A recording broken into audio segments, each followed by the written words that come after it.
Excuse me sir. Hello, क्या?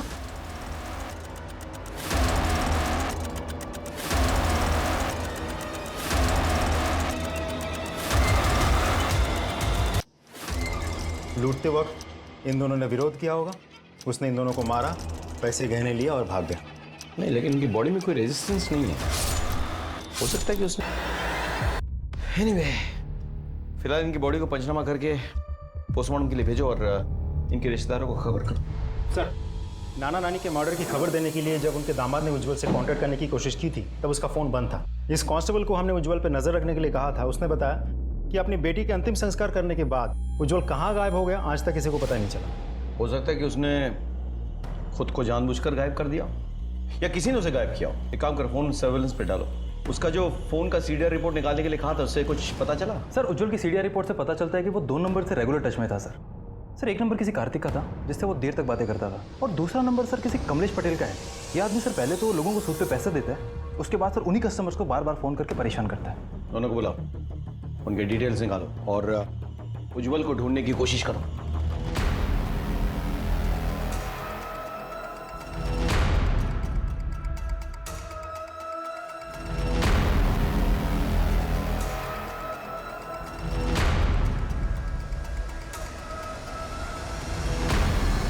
हाँ sir, phone पे बात तो रेगुलर होती थी मेरी उज्जवल से। अब बिजनेस पार्टनर है तो बात तो करनी पड़ेगी। इतनी ही बात है? सुबह 4 बजे तक? सर, बिजनेस ही ऐसा है, इंपोर्ट एक्सपोर्ट का। बिजनेस पार्टनर थे ना तुम लोग? जी। बैंक डिटेल्स चेक किया मैंने, सारा इन्वेस्टमेंट तो उज्जवल ने किया था, तुमने तो एक पैसा भी नहीं लगाया। ये कैसी पार्टनरशिप है? पैसा उज्जवल का और टैलेंट मेरा, यही डील थी हमारी। उज्जवल का अपने बीवी के साथ कैसा रिश्ता था? कुछ खास बनती नहीं थी दोनों की, पर हाँ उज्जवल मारता पीटता था अपनी बीवी को। पर हाँ सर, अपने बच्चों पे जान छिड़कता था। कमलेश पटेल को आप हमें जानते नहीं हो। क्या है, हमारी ऊपर से लेके नीचे तक सब जगह जान पहचान है। Very good. तो ये बताओ कि उज्जवल के साथ कैसा रिश्ता था तुम्हारा? उसके बीवी बच्चों को तो जानते ही होगे तुम। पहले एक पान खा लो साहब। क्या है, जब तक हलक गिला ना हो ना तब तक आवाज नरम नहीं निकलती। अरे साहब, दर्द हो रहा है। अच्छा, दर्द हो रहा है ना? कितना दर्द हो रहा है? जब उन मासूमों का गला काटा था तो एहसास हुआ था कितना दर्द होता है? अरे किसका गला साहब? मैंने किसी का गला नहीं काटा साहब। किसी का गला नहीं काटा? मैं उज्जवल के बीवी बच्चों की बात कर रहा हूँ, कुछ याद आया? गला काटना होता तो मैं उज्जवल का काटता, उसके बीवी बच्चों से मुझे क्या मतलब है साहब? अच्छा, ब्याज में पैसे देता है और जब पैसे ना लौटा है तो गला काटता है? अरे साहब, आपको किसी ने गलत खबर दी है, सब झूठ है। मैंने किसी का गला नहीं काटा। मुझे तो ये भी नहीं पता कि उसके बीवी बच्चों को किसी ने मारा है, किसी ने गला काटा है उनका।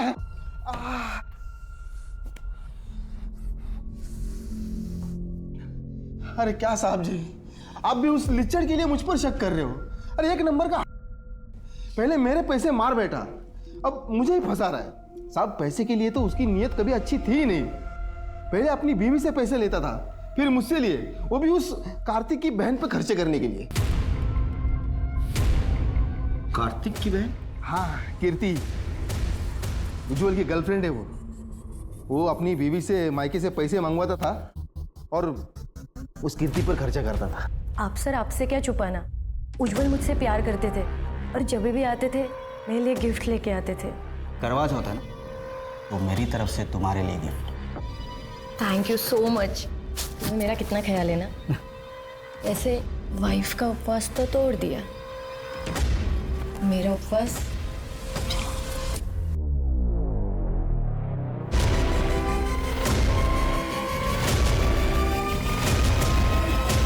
उज्जवल के साथ रिश्ता बचाने के लिए आपने उसके बीवी और बच्चों को रास्ते से हटाने की कोशिश की? नहीं सर, मैंने उज्जवल के बीवी बच्चों पे हमला नहीं किया। उज्जवल के साथ मेरा रिश्ता है लेकिन वो नाजायज नहीं है। हम एक दूसरे से प्यार करते हैं और जिस रिश्ते में प्यार हो वो कभी नाजायज नहीं होता है, चाहे फिर वो शादीशुदा आदमी के साथ क्यों ना हो।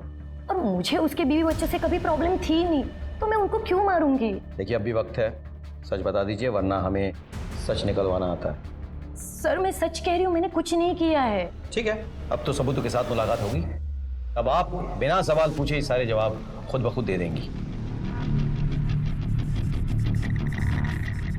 इनको चेतावनी मिली है, हो सकता है कि ये सबूत मिटाने की कोशिश करें और ऐसे में ये हमें सबूतों तक पहुंचा देगी, या फिर ये उज्जवल से कांटेक्ट करेगी और उज्जवल जो कि फरार है हमारे गिरफ्त में आ जाएगा।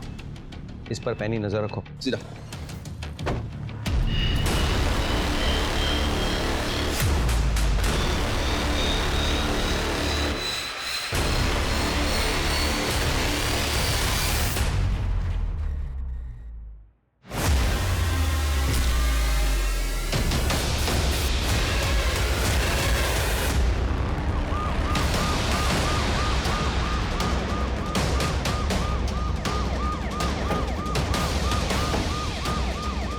सर के बाद से ये गायब था और अब ये तो कहीं इसने सुसाइड तो नहीं कर लिया? जेब चेक करो, अगर सुसाइड नोट है तो।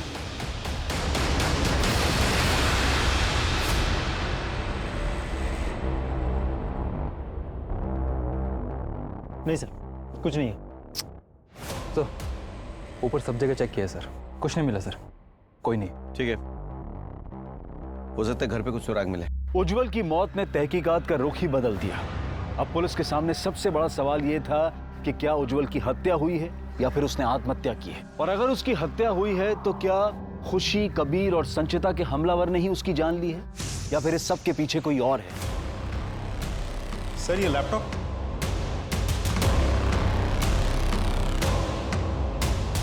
तो उज्जवल का लैपटॉप है, जरा देखो तो ये लॉक्ड है या अनलॉक्ड है? अनलॉक्ड, इंटरेस्टिंग, क्योंकि ज्यादातर लैपटॉप जो है पासवर्ड प्रोटेक्टेड होता है, इसने कहीं जानबूझ के तो इसने खोल कर नहीं रखा है। सर ये क्या है? आखिरी खत। मैं अपनी बीवी से बहुत परेशान हो गया हूँ, उसने मेरा जीना हराम कर रखा है। अब तो वाइफ के साथ उसके माँ बाप भी मुझे अपनी उंगली पे नचाने लगे हैं, जैसे मैं दामाद नहीं कोई कठपुतली हूँ। इन्होंने मेरी ज़िंदगी जीते जी नरक बना दी है, पर अब मेरा सब्र जवाब देने लगा है। मेरे पैशंस ख़त्म हो गए हैं, अब मुक्ति का समय आ गया है। पर जिन्होंने मुझे इतनी यातनाएं दी हैं उन्हें उसकी सज़ा तो मिलेगी। मैं उन सबको मार डालूंगा, फिर खुद भी मर जाऊंगा। सर मुझे इस उज्जवल पे पहले से ही शक था। हाँ सर, क्योंकि जब संचिता और बच्चों पर हमला हुआ था तो उज्जवल को छोड़कर घर के सारे सदस्य घर से बाहर थे। उसने तभी मौके का फायदा उठाया होगा। महेंद्र, एक काम करो, ये लैपटॉप फोरेंसिक के पास ले जाओ, तमाम डिलीटेड फाइल्स रिट्रीव करवाओ, ठीक है? और जिस कांस्टेबल को हमने उज्जवल पे नजर रखने के लिए कहा था उसे कहो कि मुझसे आके मिले। Okay sir. हाँ सर। सर हाँ, ये विपिन, अच्छा, ये उज्जवल पे नजर रख रहा था। सॉरी सर, मुझसे बहुत बड़ी गलती हो गई। क्या हुआ? बच्ची के अंतिम संस्कार के बाद उज्जवल पता नहीं कैसे गायब हो गया। लेकिन अंतिम संस्कार से पहले कभी वो तुम्हारी नजरों से ओझल हुआ था? नहीं सर। और नाना नानी की हत्या के दिन वो कहाँ था? सर वो दिन भर बार में बैठ के शराब पी रहा था, बहुत परेशान लग रहा था। पक्का? हाँ सर। मतलब हत्या उसने नहीं की? लगता है ऐसा ही है। और वो सुसाइड नोट भी झूठा है, फेक है। और नाना नानी का हत्यारा कोई और है? करेक्ट। देखो, जिस दिन संचिता और उसके बच्चों पर अटैक होता है, खुशी की मौत होती है। रोशनी का कुछ पता नहीं चला सर, मेरा मन बहुत घबरा रहा है सर। विपिन, इन्हें अंदर ले जाओ। आप आइए मेरे साथ। आप जाइए इनके साथ। सर। महेंद्र, रोशनी का कुछ पता चला? नहीं सर, सब जगह चेक किया लेकिन कहीं पता नहीं चला। बहुत टाइम निकल गया है, कहीं रोशनी को कुछ हो ना जाए। आर यू श्योर कि तुम लोगों ने सब जगह चेक किया है? सर सिर्फ एक जगह छोड़ के। कौन सी? शांति कुंज में जो नई पुलिस चौकी बनी है उसका इलेक्ट्रिक रूम छोड़कर हमने सब जगह चेक किया। एक्चुअली सर वो पुलिस चौकी बहुत टाइम से बंद पड़ी है। शांति कुंज पुलिस स्टेशन, इस पुलिस स्टेशन का चक्कर क्या है? जब से बना है बंद पड़ा हुआ है, ना उद्घाटन हो रहा है ना चालू हो रहा है। Let's go and check there.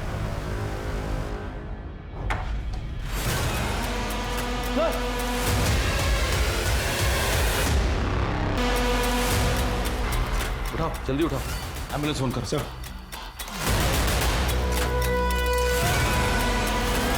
Police तहकीकात में लगी हुई थी और साथ ही रोशनी के होश में आने का इंतजार कर रही थी, और तभी उन्हें एक अहम जानकारी मिली। संचिता और उसके बच्चों पे हमला किया तूने? संचिता पर हमला मैंने नहीं किया था, ना उसकी बेटी को मारा। मैं भला ऐसा क्यों करूंगा साहब? क्योंकि तेरी बुरी नजर थी संचिता पे। लाइए ना मैं पकड़ लेता हूँ। हाथ मत लगाओ। गुस्सा आप पे खूब फपता है। उसने तुझे मना किया, बेइज्जत किया तुझे, तेरी कंप्लेन की। गुस्से में बदला लेने के लिए तूने उन पे हमला किया। मैंने कुछ नहीं किया, सच बोल रहा हूँ साहब। तो अपना सामान लेके क्यों भागा था? तेरा फोन क्यों बंद था? सुबह 6 बजे एक अनजान आदमी का फोन आया।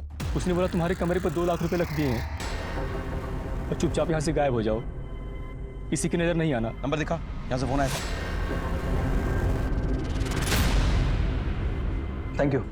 वॉचमैन के मोबाइल पर जिस नंबर से कॉल आया था वो तो किसी पीसीओ का नंबर है सर। सर, उज्जवल के लैपटॉप में डिलीटेड फोल्डर था जो हमारी साइबर टीम ने रिट्रीव किया है। उस फोल्डर से उज्जवल का एक और सुसाइड नोट मिला है। मैं अपनी ज़िंदगी से परेशान हो गया हूँ, मैं थक गया हूँ, हार गया हूँ, एक के बाद एक मुसीबत में फंसता जा रहा हूँ। कार्तिक ने दोस्त बन के मेरे साथ छल किया है और मुझे नशे की गोली ड्रिंक में मिला के अपनी बहन कीर्ति के रूपजाल में फंसवा दिया है। उसने कंप्रोमाइजिंग पोजीशन में मेरी फ़ोटो भी ली। अब वो मेरी वही तस्वीर दिखा के मुझे ब्लैकमेल कर रहा है। मैं तंग आ चुका हूँ। बहुत अच्छी है मेरी संचिता, लेकिन मैं उसे धोखा देता रहा, पर उसने मेरा ख्याल रखने में कोई कसर नहीं छोड़ी। ठीक है। अरे हाँ, आराम से आराम से आराम से आराम से। खुशी इधर आओ। पापा के पैर में बहुत दर्द हो रहा है, ठीक कैसे होगा? पापा दर्द कम हुआ? बिल्कुल चला गया। तो तुम्हें सिखाया किसने? मम्मी ने। आज खुशी मुझसे बहुत दूर चली गई है। मेरा बेटा और संचिता आज जिंदगी और मौत की लड़ाई लड़ रहे हैं। अगर मैं भी अपनी जान दे दूं तो हम दोनों की जान लेकर ईश्वर शायद संचिता और मेरे बेटे की जान बख्श दे।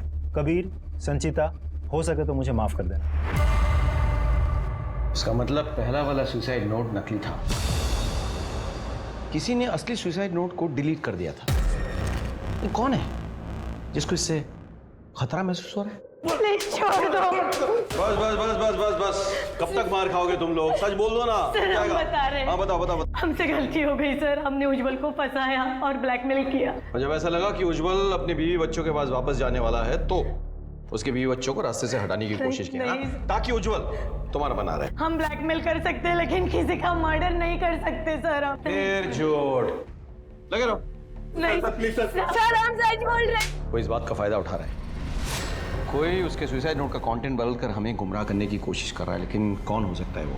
सर, वो जो कोई भी है उसके लिए उज्जवल के लैपटॉप तक पहुंचना बहुत आसान था, क्योंकि उसका लैपटॉप उसे घर पे ही था। लेकिन उज्जवल के माँ बाप, सर मुझे नहीं लगता वो उज्जवल के लैपटॉप के बारे में कोई जानकारी रखते होंगे। और उज्जवल का भाई पवन? सर, अपने हाथों से भाई का दाह संस्कार करके आ रहा हूँ। भतीजी मर गई है, भतीजा भाभी आईसीयू में है, माँ बाप का हाल रो रो के बेहाल है, घर की पूरी जिम्मेदारी मेरे ऊपर है। आपको फिर भी लगता है मैं गुनहगार हूं तो डाल दीजिए मुझे जेल के अंदर, लेकिन कुछ साबित नहीं कर पाएंगे सर आप। बेटा, जिस दिन सबूत हाथ लग गया ना, तुझे पकड़ के नहीं घसीट के लेकर आऊंगा, यहाँ पर डाल दूंगा जेल में।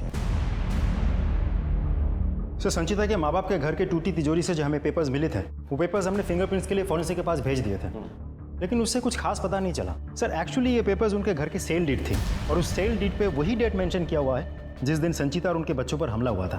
और ये घर किसको बेच रहा था?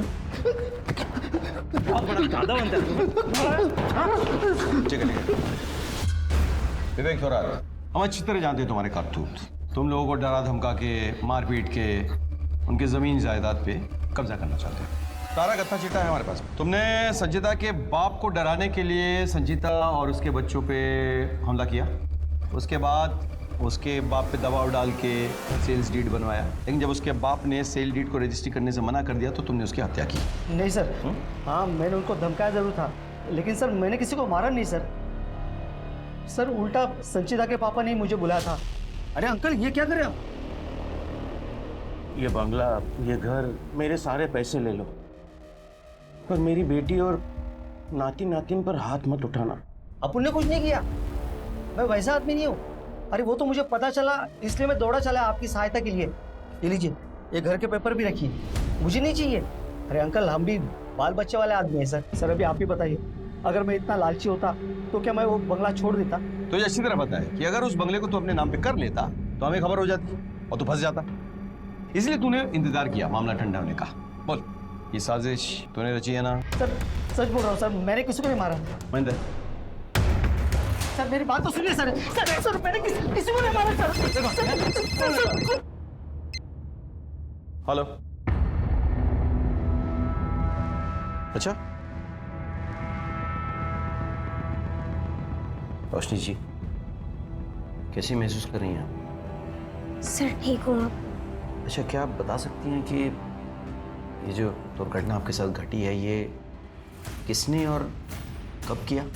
सर मैं पार्सल डिलीवर करने गई थी उज्जवल शर्मा के घर पर, और जैसे ही वहाँ पर पहुँची तो देखा औरत और 2 बच्चे खून से लथपथ पड़े थे। डर के मारे चिल्लाने ही वाली थी कि किसी ने मेरे सर पर जोर से मारा और मैं बेहोश हो गई।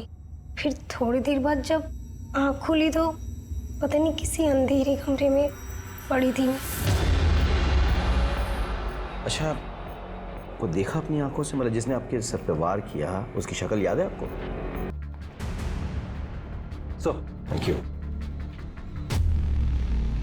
ये उज्जवल के नाम पे 2 नंबर है रजिस्टर्ड। और सर उज्जवल के नाम पे जो दूसरी सिम रजिस्टर्ड है वो उसकी बेटी खुशी यूज करती थी सर। 12-13 साल की लड़की लेट नाइट को इस नंबर पे 2-2 घंटे बात करती है। सर नंदिता जोशी, इस नंबर को खुशी ने अपने मोबाइल में नंदिता मौसी के नाम से सेव किया हुआ है।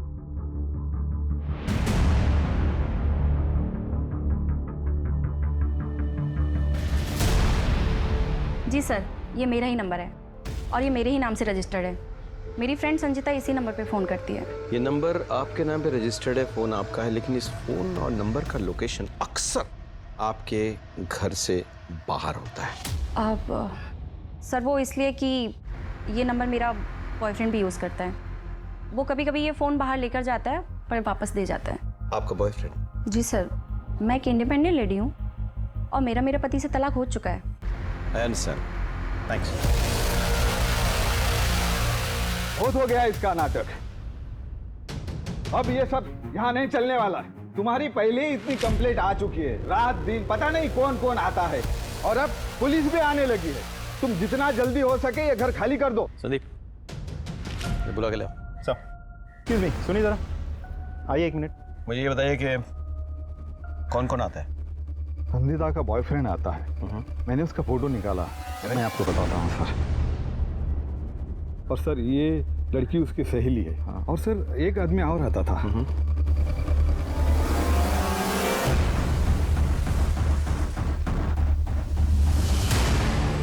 सर इसे मैंने कहीं तो देखा है। शिशिर। हाँ जी। ये पवन का दोस्त है, राइट? शिशिर। देखो शिशिर, हमें सब कुछ पता चल चुका है। नंदिता के नाम पे जो फोन रजिस्टर्ड है वो नंदिता और उसके लवर नहीं बल्कि तुम इस्तेमाल किया करते थे। उस फोन का लोकेशन अक्सर तुम्हारा घर या तुम्हारा ऑफिस हुआ करता था, लेकिन जब संचिता नंदिता के घर पहुंचती थी तो उस फोन का लोकेशन नंदिता के घर पे होता था। यानी कि तुम और संचिता नंदिता के घर पे मिला करते थे। इस बात को नंदिता ने कबूल कर लिया है। जब संचिता और उसके बच्चे पे अटैक हुआ तो उस फोन का लोकेशन वहीं पे था। जब संचिता के माँ बाप की हत्या हुई तब भी वो फोन का लोकेशन वहीं पे था। सर दरअसल संचिता और मैं कॉलेज टाइम से एक दूसरे को प्यार करते थे, लेकिन उसके पेरेंट्स ने हमारे प्यार को अपनाने से इनकार कर दिया, क्योंकि मैं एक जानवरों का डॉक्टर हूं और उनको तो एक बड़ा, एक अच्छे ओहदे वाला दामाद चाहिए था। और इसीलिए संचिता की बिना मर्जी के उसकी शादी उस उज्जवल से करा दी। लेकिन हम दोनों एक दूसरे को भूल नहीं पाए, हम हमेशा कांटेक्ट में रहे। सर उज्जवल का व्यवहार ठीक नहीं था, वो संचिता को मारता पीटता था सर, और मैं उसे उज्जवल के शिकंजे से छुड़ाना चाहता था। और इसीलिए मैंने उज्जवल का पीछा किया, और तब जाके मुझे उसकी गर्लफ्रेंड के बारे में पता चला। उसका बाहर भी एक अफेयर था सर, और जब ये बात संचिता को मालूम पड़ी, सदमा लग गया उसे यकीन नहीं हो रहा था कि उज्जवल उसके माँ बाप से पैसे लेके वो सारे पैसे अपनी गर्लफ्रेंड पे उड़ाता था। उसको इतनी नफरत हो गई अपने पति से कि उसने तय कर लिया कि मैं इससे बदला लेके रहूंगी। एक काम करते हैं, उज्जवल को रात को पीने की आदत है, तो मैं उसकी ड्रिंक में नींद की गोली मिला दूंगी ताकि वो सुबह उठ ना सके। और रही बात पवन की, तो उसकी तो पहले से ही मुझ पे नजर, उसे सिड्यूस करूंगी और हाय तौबा करके उसे घर से बाहर निकाल। ये क्या कर रहे हैं आप? मैं ना माँ जी को बुलाती हूँ। माँ जी, माँ जी। अरे भाभी, और फिर मैं चुपचाप से घर के अंदर आ जाऊंगा, और सबसे पहले हम दोनों खुशी और कबीर के गले पे ब्लेड से हल्का सा घाव करेंगे, और फिर मैं तुम्हारे गले पे। सब कुछ ठीक चल रहा था, लेकिन तभी रोशनी वहां पे आ गई।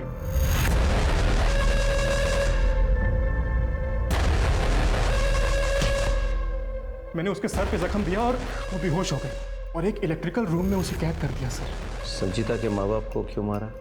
खुशी की मौत के बाद मैं बहुत गिल्टी था सर, इसीलिए मैं रोज अस्पताल जाया करता था ये देखने के लिए कि संचिता कैसी है। और उसी दौरान संचिता की माँ टकरा गई मेरे साथ। उसने मुझे पहचानने की कोशिश भी की। जैसे तैसे करके मैं वहाँ से भाग गया। मुझे लगा शायद ना पहचाना हो, लेकिन अगर पहचान लिया है तो पुलिस को सब कुछ बताना दे। इसलिए मैं उनके घर गया, उन दोनों को मारा और उसे लूटपाट की शक्ल देकर वहां से भाग गया। तुम और संचिता फिर कभी नहीं मिल पाओगे। तुम तो जेल की सजा भुगतोगे ही। संचिता को भी जब होश आएगा तो वो भी खुद को जेल में पाएगा। हम हमेशा से सुनते आए हैं कि everything is fair in love and war, लेकिन ये गलत है। Everything is not fair in love and war. प्यार तो इन सब से परे है, ऊंचा है, महान है। और काश उज्जवल और संचिता भी ये बात समझ पाते। काश उज्जवल और संचिता का परिवार सतर्क रहता और संचिता के भटकाव को पहचान लेता, तो आज इन सब की जिंदगी तबाह होने से बच जाती। अब मैं अनूप सोनी आपसे विदा लेता हूं। फिर मुलाकात होगी क्राइम पेट्रोल सतर्क में एक और नए केस के साथ।